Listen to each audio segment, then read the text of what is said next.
Hey everyone, this is Derrick Broze with the Conscious Resistance Network, and today we are going to talk about one of my favorite and one of the weirdest subjects out there, UFOs and government cover-ups and government psyops and more. But before we do that, I want to remind you guys to bookmark theconsciousresistance.com, scroll on down here, subscribe to our RSS feed, join us on Minds, join us on Steemit, join our Discord channel, follow us on Remind, our text app list, so you can get updates directly to your phone. Subscribe on YouTube, and if you want to support me on a monthly basis so I can keep doing this wonderful work, then follow on Patreon. And of course, if you want to support our partner, My Brave Botanicals, click right here and you can get a free ounce of kratom. They also have CBD products, which each of your purchases, a percentage of that goes towards supporting my efforts and the conscious resistance. So, thank you for that.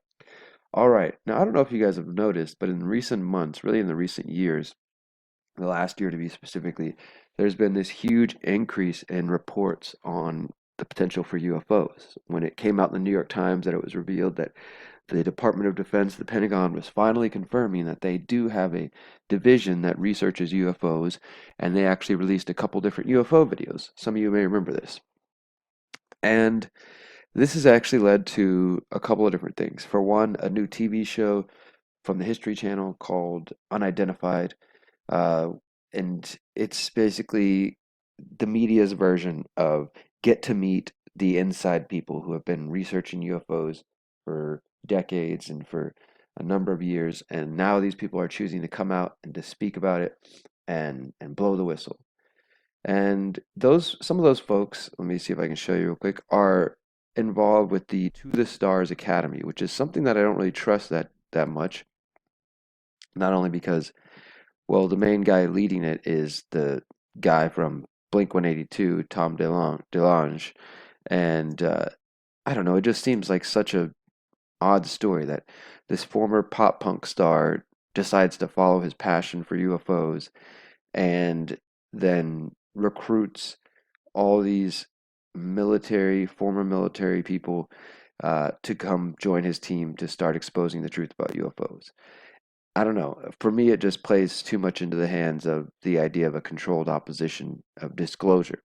Now, for those who are unaware, disclosure is the idea that the government or the media, the people in power, will slowly start releasing information about the UFO phenomenon and telling us the truth. And one of the people who's been pushing this for a long time is Dr. Stephen Greer, who has been all over the place talking about his experience and his exposure, again saying that he has assembled a team of people who are revealing the truth about UFOs. And Stephen Greer basically has the Disclosure Project, and there's the Real Disclosure Project, I think, or the Full Disclosure Project, because the UFO community is just as divided as every other community. But my point with explaining all that is there are people out there who are waiting for disclosure to happen, waiting for the media and for the government to start revealing the truth about UFOs. And maybe that's what's taking place. Let's take a look at some of these stories. This is a local news story here I think this is in Vegas, which, by the way, I'm in Vegas right now for the next couple days. Exclusive I-Team confirms Pentagon did release UFO videos. Again, talking about those UFO videos that I mentioned before. This was back in April. And then we have this one. This is from Live Science. Former head of Pentagon's secret UFO program has some strange stories to tell. And it's talking about intelligence officer Luis Elizondo, who again is a part of the TV show Unidentified on the History Channel. And he apparently served as the former director of the Advanced Aerospace Threat Identification Program, launched in 2007 to study the reports of UFO encounters. And this was reported, as I said, in 2017 by the New York Times. And now he is a part of a new show, Unidentified Inside America's UFO Investigation, which premiered May 31st. So it's been on TV for just a few weeks. And the interesting thing is sometimes these articles or these posts that appear to be articles are actually just commercials for television shows. And it seems like there's a big push to promote this guy, Luis Elizondo, and his story, and again, the TV show. And even the Washington Post is getting in on this. Check out this title: UFOs exist and everyone needs to adjust to the fact. Can you imagine this? Like, I've been researching UFOs since I was a small child in elementary and junior high, obsessed with these kind of things. And never did I ever expect that there would be a title like that on the Washington Post. because this is the sort of thing that you get made fun of for discussing, or at least prior to 2019 it was. But now the Washington Post says everyone needs to adjust to the fact that UFOs exist.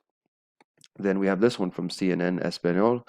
The Peruvian Air Force confirmed an unidentified craft near the airport in Lima. So it's even being seen elsewhere. Another CNN one here. Senators receive classified briefing on UFO sightings. This is just June 20th, just a week ago. USA Today. No explanation. Flying objects over Kansas City leave locals suspecting aliens. That one's even more bold than anything we've seen before. Not just saying it's UFOs, but admitting that locals suspect aliens. And not even saying anything like, oh, the local tinfoil hat wearers, because that's what you would kind of expect, or that at least that's what I've come to expect over the years. Then we have this one, another local news report. Mysterious white dot appears in the sky. Mysterious bright white dot in Dayton skies may be part of a government program. There's the white dot, and you can read more about that. I'll put some of these links in the description below. Curiosity snaps strange glowing light on Mars. Now, watching Mars and determining what the heck's going on over there has been a pastime of many UFO researchers for years. There's dozens, if not hundreds, of YouTube channels dedicated to just watching the moon and watching Mars.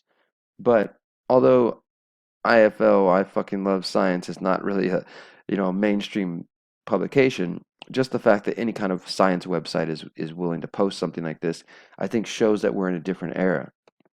Then you got Vice, meet the Top Gun pilot who chased a UFO in an FA-18F Super Hornet. David Fravor, who again, I think this guy is part of the same TV show, so he's making his rounds. Stars and Stripes, I floated inside. Man returns to the site of 1973 UFO abduction as it gets a historical marker. Now UFO abduction is getting a historical marker. This was originally published in the Washington Post. June 26th. Today's July 2nd, so this is just recently. These are ongoing right now, these reports. And then I found this one from The Intercept, which I think is important as well. The media loves this UFO expert who says he worked for an obscure Pentagon program. Did he? And then they go into the TV show, History Channel, Unidentified Inside America's UFO Investigation. 2017 headline from New York Times. So again, this all comes from the 2017 New York Times report. That's if this was a psyop, if this was a government-ran disclosure, whether real or fake, it started in 2017 with the release of those first videos, and then you started hearing about Tom DeLonge and To the Stars Academy, and then these different people started popping out, and now this History Channel show is running with the story, and it's every week they have this really dramatized reality show style reports on what the aliens are up to or what the UFOs might be, and it's like they're leading us somewhere. Where is it leading? Well, the interesting thing is that this journalist here at The Intercept says they've been trying to look more into Elizondo and to confirm that he actually worked in this department that researches aerial phenomena. And Pentagon spokesperson Christopher Sherwood told him Mr. Elizondo had no responsibilities with regard to the AATIP program. Now, of course, they would say that if it was true, if he did indeed work there, because they're just not confirming or denying, right? Because technically, he says in the show, I watched a couple episodes, he says, I can't really tell you everything I know, but I can try to find other people who can add pieces to the puzzle so we can present a full image. Now, he could be telling the truth. He could also be full of it, is what I've been thinking. If you look at this guy, yeah, he just looks like a regular guy. But to me, the whole show, obviously they've got directors, they've got money and everything, but the whole show, it seems like the people they're finding, they're pretty good, at what they talk about. They're not just like scientists who are just, like I'm not that good on camera kind of thing. It's like these guys all seem like they're pretty good in front of a camera, and maybe they've been coached by the History Channel staff to better get their story out, or maybe the whole thing's a psyop and these are actors. And of course, they talk about Tom DeLonge, Blink 182, longtime UFO enthusiast. And the interesting thing to note, though, where's the quote I was looking at? Okay, so right here.